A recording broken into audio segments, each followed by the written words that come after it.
Hello and welcome to the Outlaw Astrology Podcast with your intrepid star guide APM. Hello star people, and our brief journey through archetypal astrology has brought us to the signs, the houses, the planets, and the story they could possibly be telling us all as we understand ourselves or comprehend ourselves better. Today's episode is on the lunar nodes or archetypal pathways of soul evolution. Before we get to that, some housekeeping. Follow us on Instagram, Pinterest and YouTube. The links are in the show notes. And please subscribe to the Daily Stargazer newsletter for more of the daily transit type astrology. Link will also be in the show notes. And please like, share and particularly review us on Apple Podcasts, Spotify and YouTube because it helps others find us. And now, on with the program. Alrighty, so today we're going to be looking into, as I've said, the lunar nodes as archetypal gateways. And what the lunar nodes are basically, they're not in Western astrology seen as planets as they are in Vedic astrology or sidereal astrology as practiced in India, which sees them as planets. In Western astrology lineages, lunar nodes are points in space, and they are the intersection of the sun, moon, and earth paths. Okay, so the north node is the seeker archetype. That's our evolutionary calling. That's where we're going to. The south node is the keeper archetype, and that's our accumulated wisdom. That's where we're coming from. And so when we are expanding, growing, evolving, we are going towards some place and walking away, as figuratively speaking, from another point.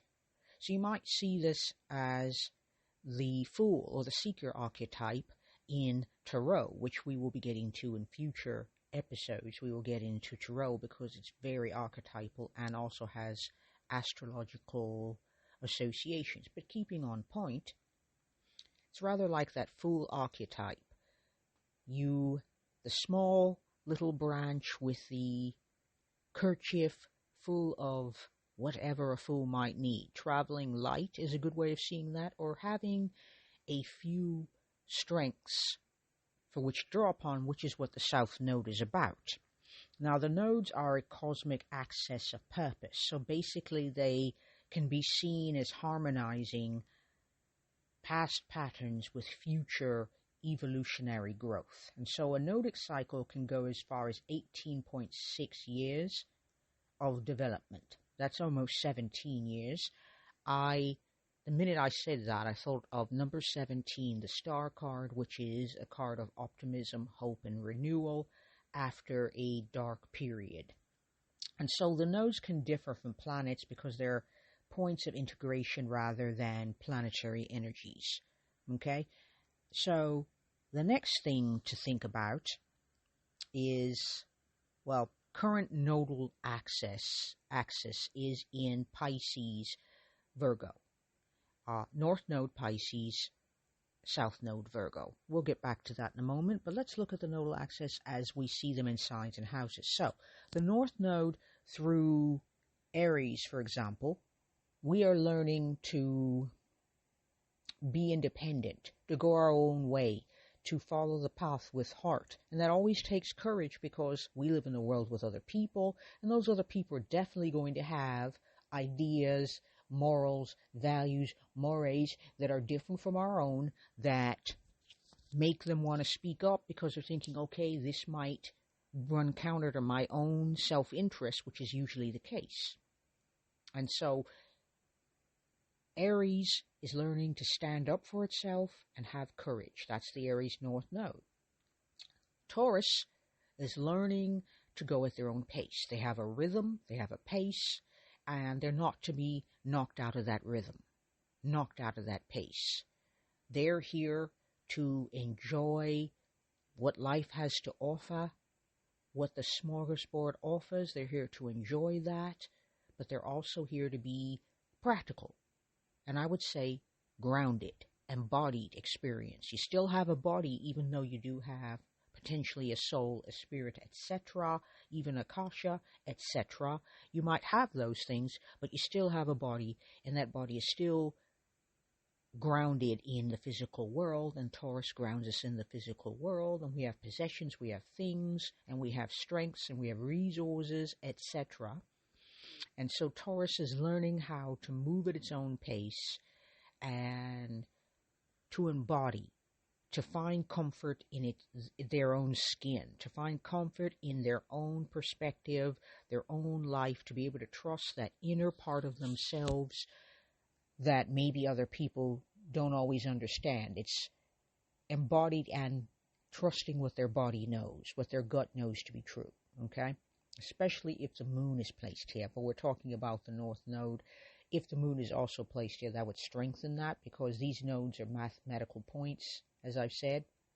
But we're looking at Gemini. We're looking at an energy that is curious, inquisitive, and it's meant to run down, ask all the questions, and run down all the information. Now, from the outside, that may look scattered to others, but Gemini energy, that's scattered, that messy.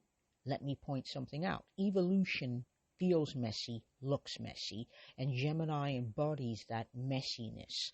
They are impartial to the point that they can look at any perspective without feeling the need to project their own biases on it. Now, a character that embodies this would be Data from Star Trek The Next Generation. He wanted all of the info and didn't have biases to project onto anything, so he could see things as clearly as one could see things without having the ability to have emotions to make a decision. But his decisions would be impartial. He was curious, he was inquisitive, he ran things down, but he didn't have as many biases. And so that is the evolutionary perspective of a Gemini North Node. Cancer North Nodes are about belonging, about our roots, and about emotional intelligence. Learning to use our emotions to navigate. And Leo energy, which follows Cancer energy, is I am statements. I am this, period. I am identifying with this thing. It's creation, it's being playful, and yes, being proud enough of our accomplishments, but more to the point, who we are, because that, in and of itself, makes it easier to navigate. It grounds us and makes it easier to navigate, so we can shine our light out there to whomever that beacon is meant to reach. Virgo energy is discerning and analytical. It has an ideal that it's holding to. It's measuring against an ideal and moving toward that ideal. So this energy is healer, archetypal, archetypal, but healer energy, advocate energy, that sort of thing. They're here to improve things. This isn't working so efficiently. How can we make that so? Libra energy are the bridge builders, the peacemakers, the tacticians, the strategists, the diplomats. They're building bridges. They're not supposed to, per se, form an absolute and fixed opinion. They're air. They're meant to be cool and to be able to pull back and be able to see both sides of an argument the same way a Gemini can, and to be able to build a bridge between two perspectives. Scorpio energy is meant to be passionate and intense. They're meant to look at the underbelly of things that other people tend to not want to acknowledge or to see. They are also more tender, internalized energy in that they're guarding their inner world, because that inner world is a special place. It's a magical place, and only few people who are willing to do what is necessary are allowed in. Consider, if any of if you're into Marvel, like I am, and think about that first Marvel film where Doctor Strange appears on the doorstep of the Ancient One and says, "Teach me." And the Ancient One says, "No," and tosses him back outside. That is scorpionic energy. You're not, you have to prove your worth in here. You have to show me a pattern of behavior that says this commitment is worth the time. Because Scorpio energy is deep energy. It wants depth, it wants intimacy, and it's not interested in superficialities. Sagittarius energy, when it's the North Node, is all about exploring. It's all about frameworks and exploring different frameworks from different perspectives, whether that be religion or philosophy or even higher learning, because higher learning also is a form of framework. Law is a form of framework, for example.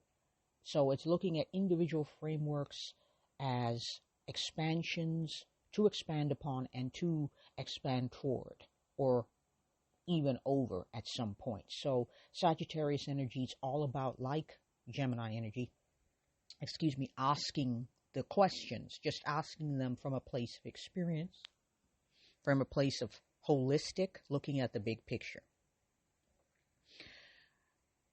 Capricorn energy is, there is a goal,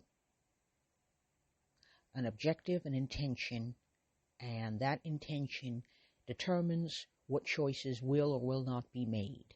A person is in very pragmatic, methodical type energy, and there is a very well-defined goal that is the North Star or the guiding light here. And they're meant to follow that and work toward that, and that objective is similar to an ideal for a Virgo.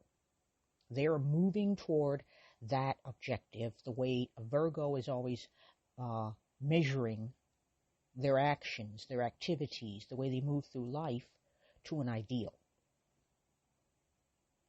They have that in common. And Aquarius is cool-headed. It's an air sign. It is impartial, it is scientific, it is also progress-oriented, what is happening in the future. But it also has its energy also tapped into the past, because a scientifically minded Aquarius must be looking to patterns of the past and how they fell out, and how those patterns of the past could possibly, potentially affect the future. And so we're looking at Aquarius type energy, we're looking at like Star Trek-y type energy is how I would see it. It is looking at an optimistic view, a secular view of a future in which the framework is entirely scientific, entirely extraterrestrial even. And we're looking at the visionary. We're looking at not specifically utopias, more of a egalitarian, secular, equal society where everybody's needs, the basic needs, are taken care of. That would be more of a humanitarian vibe as well. That's very Aquarius. That's a vision. And then we get to Pisces North Node. And the Pisces North Node is about being the wisdom knower. To know without knowing how you know. All the experiences will tend to be ego-dissolving experiences, very mystical experiences, to defy classification, to defy the ability to classify, to categorize, and to bind. Because Pisces energy is also guided by Neptune, and Neptune is spiritual, mystical, and any planets in this archetypal game and story are always about dissolving what limits us, dissolving boundaries put forth by Saturn. So that is Pisces North Node energy. Now, the South Node is familiar archetypal patterns that we're growing towards. So, looking at Aries in the South Node, we're growing beyond these things. So, South Node, we're already independent. We are already courageous. We've bumped up against quite a few things in our life, and that's easy for us. We're moving toward the Libra South Node. So, North Node. So, Aries South Node has already got that Aries energy in check. Taurus South Node already knows how to embody, already knows how to move at their own pace, already knows how to dot I's, dot I's, loop D's, and etc. It knows how to be grounded. It knows how to be embodied. It is comfortable in its own skin. Gemini South Node is already inquisitive, curious, and able to lean into details. Already knows how to do that. It's moving towards something else. Cancer South Node already is emotionally intelligent, is an emotional adept, is moving toward moving toward more of the Capricorn vibe.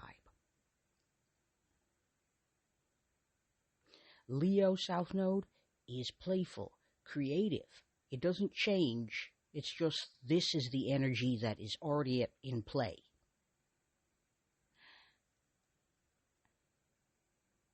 Virgo is discerning, already discerning. Those are strengths. Is idealistic, likes to help, loves to be efficient, wants to improve things. These are natural abilities that feel easeful to lean into for all of the South Node. And if we're looking at Libra, Libra South Nodes already know how to build bridges. They know how to play the devil's advocate. They know how to step back from conflicts and harmonize the energies in the room. Scorpio South Node is already intense, already embodied, already aware of their inner world, and already, a bit guarded because, I want to see a pattern of behavior. I want to look first and analyze the situation, investigate first to make certain that my inner world will be received well and that it is safe for me to do so. So, psychoanalysis is very, self-reflection is very important to a Scorpio South Node. They know how to do that already. It feels natural and therefore easeful. Sagittarius is already, South Nodes are expressive, expansive, curious. They're also inquisitive. They like the knowledge that they have to have a big picture perspective. They want whatever knowledge they have to inform their experiences. They want their experiences to be informed by what they know and what they know to inform their experiences. Capricorn South Node knows how to set an objective and move toward it and use that objective as a way of deciding yes to this, no to that. Aquarius South Nodes are already their unique self. They're already authentic. They're already quirky. They're already humanitarian in their vibe. They already know what it's like to be othered, to be a token. That's a thing I didn't mention with Aquarian North Nodes. They're going to learn about that, whereas the South Node already knows about it. And Pisces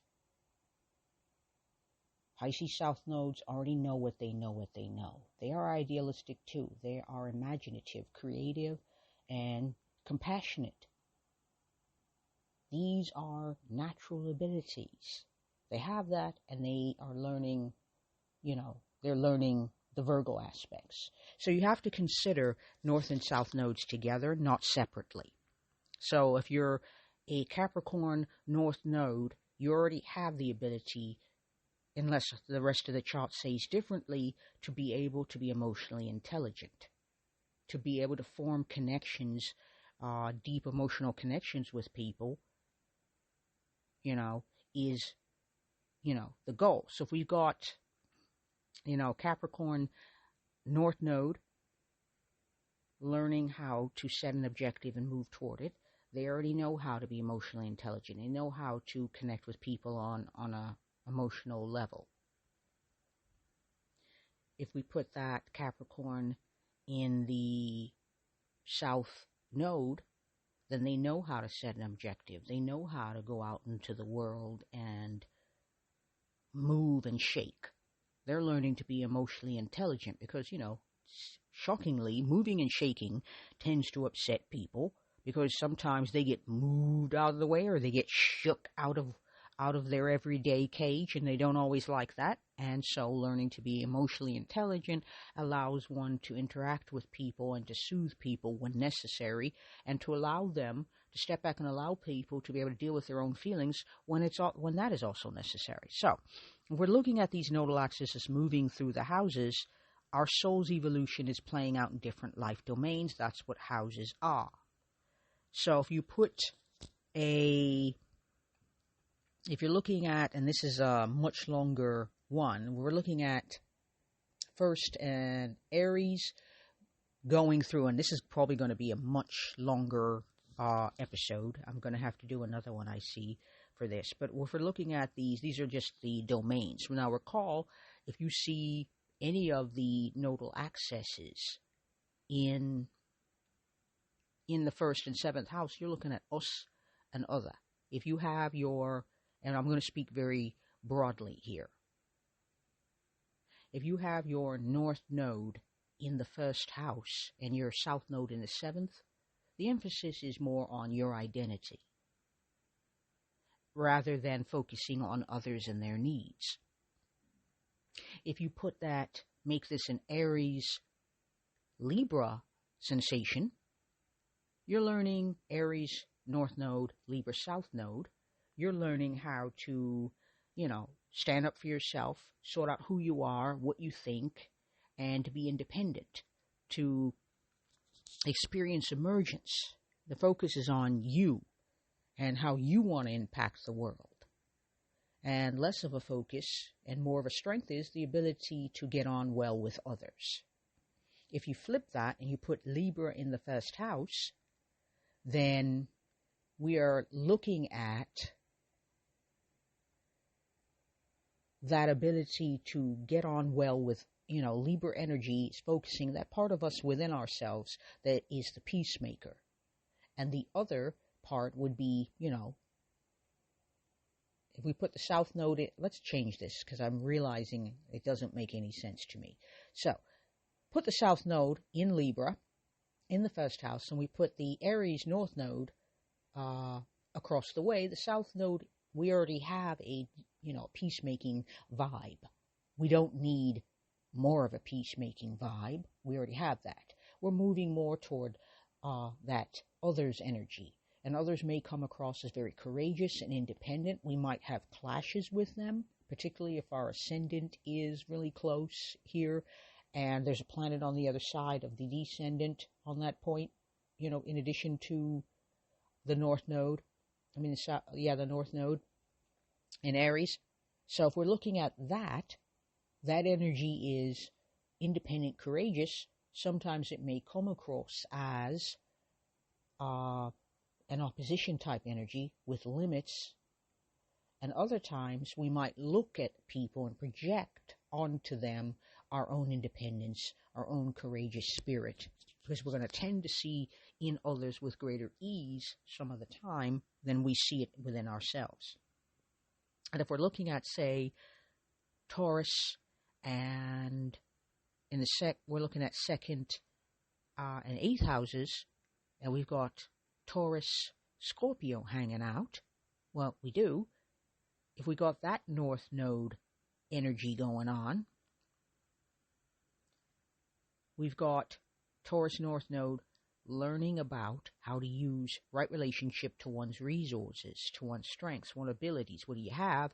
And the south node in Scorpio would be very much about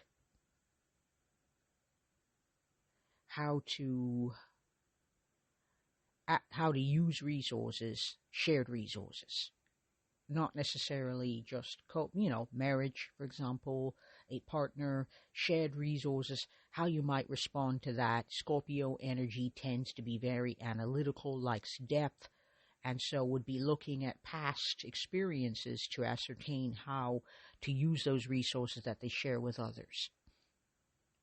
And if you flip it and you put the south node in the second house in Scorpio and flip the other to Taurus in the eighth, we are going to be looking at Scorpionic, looking deep into what do I have? What what is what is self-esteem, what is self-worth, what are the resources I have? More of an in-depth, I like it nailed down type of energy. Whereas Taurus, comfortable in your own skin kind of thing, would be, yes, I'm very grounded. Yes, I want to dot those I's and cross those T's. What do we have? What is mine? What is yours? What do we have? Etc. Now, if we're looking at the 3-9 vibe, which is third house, ninth house, we got Gemini hanging out in the third, and we got Sag in the ninth. North Node in the third house is about being curious. It's about local, where we are locally. And also sometimes our early childhood. It's about being curious, about asking all the questions. What's that? What's that? What's that? What's that? And a big picture perspective, the South Node, provides a big picture perspective. So that means that North Node in Gemini already has a big picture perspective. They don't need to acquire one, which is, if we flipped it and we put the North Node in Sagittarius here and the South Node in Gemini, the person has a big picture vibe and is getting more specific. Okay, I've got a big picture. How do I color this in? And if we look at the fourth house, Cancer, Capricorn, 410, Cancer, learning to be emotionally intelligent. 10th house, Capricorn, North Node, South Node, we already know how to set objectives. We know how to go out into the world and move. We're learning to be more emotionally intelligent. We've got Cancer, North Node. If we flip it, Capricorn, North Node, and Cancer, South Node, 10th, 410 still, we're learning, we are learning how to be caring, nurturing, and emotionally intelligent out there in the world, whereas here in our fourth house, we have objectives. We have an intention we're moving toward. And if we're looking at 5 and 11, which would be Leo, Aquarius, Leo North Node is very inner circle. It's very, I am me, I am this, I am not that. I am this, I am that, I am this. I am proud to be this. I like to be acknowledged. I like recognition. I want to be seen and heard. I want to shine like the sun. And that South Node is, yeah, but other people don't have it this lucky. There are quirks, that people are eccentric, people are unique. There are other people out there not doing as well. It's not equal for everybody. And so Aquarius South Node would be a social critic because it's in the 11th house of community, looking around at friends and having differences of perspective with different people from different walks of life in the community, which makes them question things. Now, if you flip it and you put Leo in the South Node,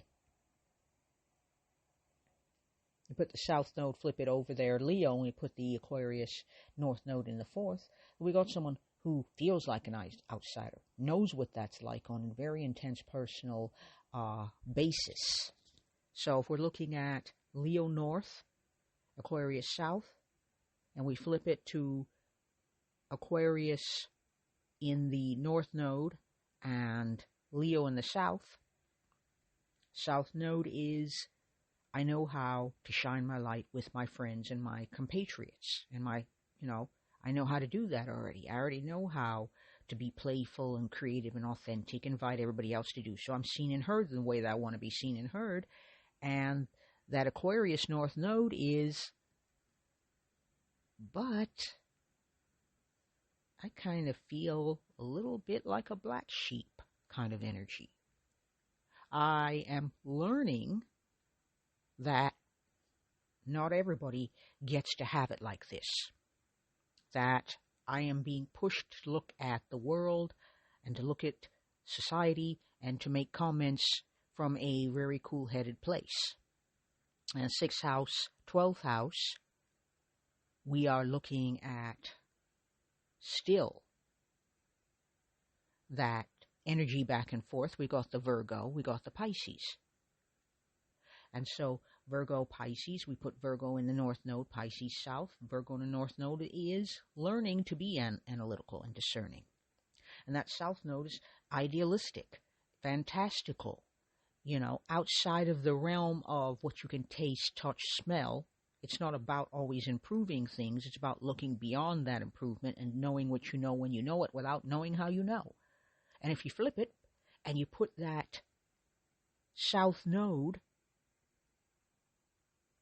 you move Pisces north node to the 6th house, and you put that Virgo south node into the 12th house. Well, now this person north node is learning how to be more fantastical, more creative, more compassionate, more empathetic, and they already have the strengths of being discerning, because the 12th house is what is hidden. You can't always see. And so this person and other people may not always notice, and it may surprise people when this person is very discerning and very, still learning about things. Very discerning, still learning about things, still trying to sort things out type of energy. So we're looking at Virgo energy. We have an ideal. We already know how to set an ideal and measure things against that ideal. Yes, no, this, not that. That's the type of energy. Okay, so we're going to step into angular houses and cadent houses because it's a different intensity of these experiences. Angular houses are initiatory. They're bam, they're intense. Cadent houses are a little calmer. So you might see an angular house as waxing and a cadent house as waning kind of energy. And so nodal placements tend, how we interact with planetary rulers, it makes it more complex. So I'm going to give an example or two before I start to wrap things up. So, as we're creating nodal placements with planetary rulers and all that stuff, you're looking at, let's say, for example, we're looking at that 6th house, Virgo, Pisces. We've got the south node in Virgo, the north node in Pisces, which means, and right now Neptune is in Aries currently, as of this recording, and so that's a new chapter mystically, spiritually for that Pisces north node.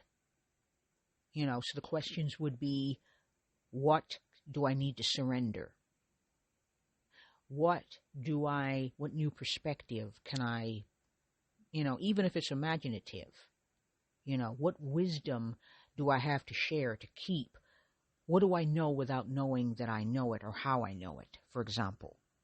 And Neptune in Aries and currently retrograde is an opportunity to pause any assumptions and to look deeper, because this energy is a new chapter mystically, emotionally, on a very deep level, with that north node happening in the 6th house. And so that 6th house is the everyday, our rituals.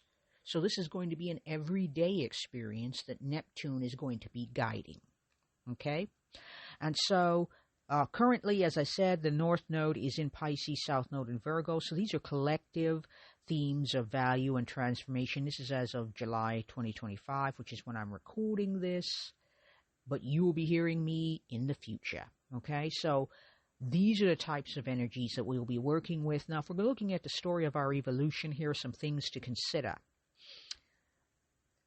If you want to identify your nodal story, you start with reading the archetypal pattern of your journey. You want to know where your nodes are by house, by sign, by element.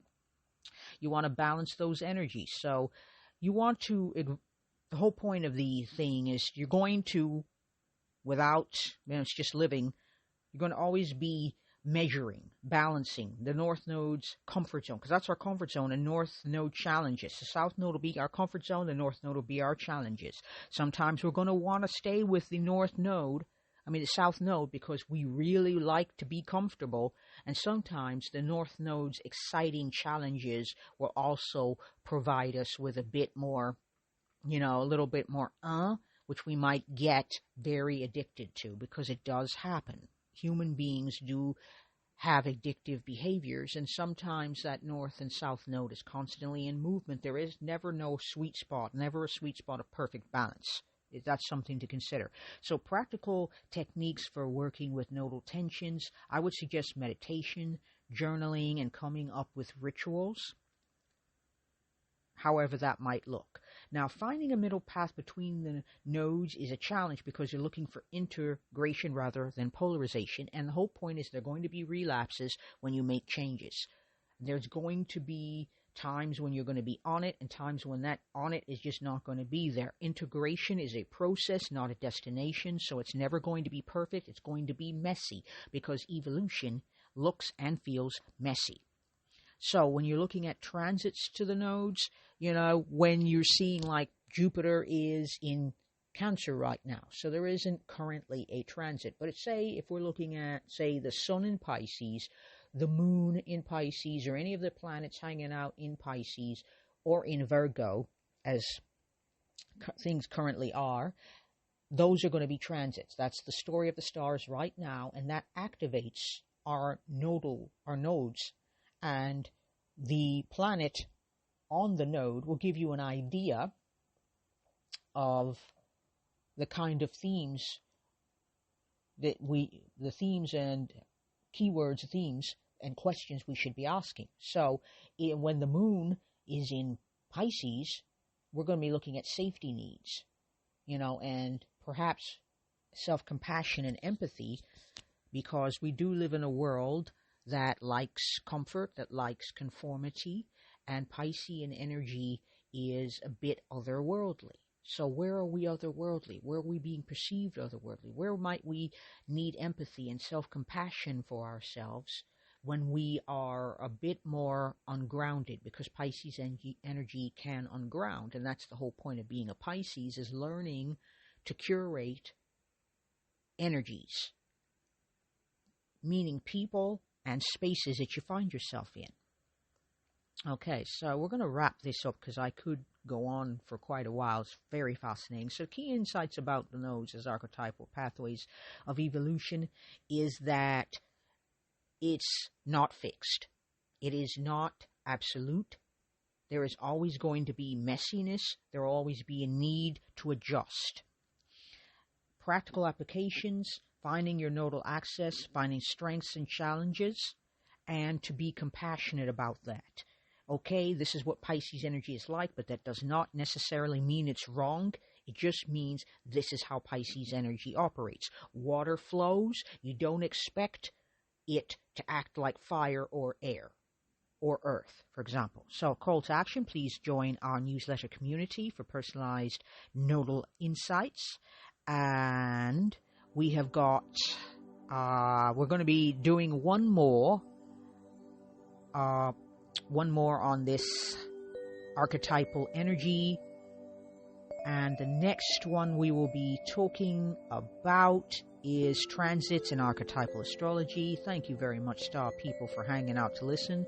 Check out us on Pinterest and YouTube, and thank you very much for being here. I will see you next time. Peace and astro magic.